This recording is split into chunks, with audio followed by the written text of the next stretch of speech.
ம். ஏன்டா காலங்காத்தில் ஏதோ பறி கொடுத்த மாதிரி நிற்கிற?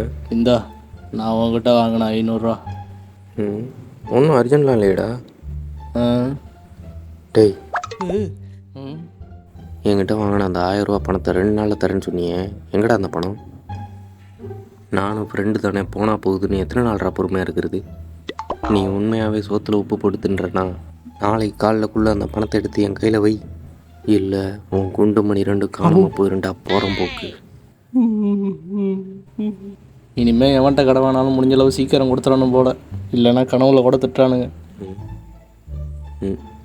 டேய் மச்சான், நீ தப்பாக புரிஞ்சிட்டேன்னு நினைக்கிறேன். ஹேய், மனசில் இருக்க வன்மந்தனாடா கனவுல வரும். சும்மா சாரி கேட்டலாம் மழுப்பாத. ஏது? டேய், நான் இவ்வளோ தூக்கத்தில் பேசுனேன்னு தப்பாக புரிஞ்சிட்டேன்னு சொன்னேன்டா. சாரி கேட்கணுமாம்ல, பெரிய இவர் இவர்.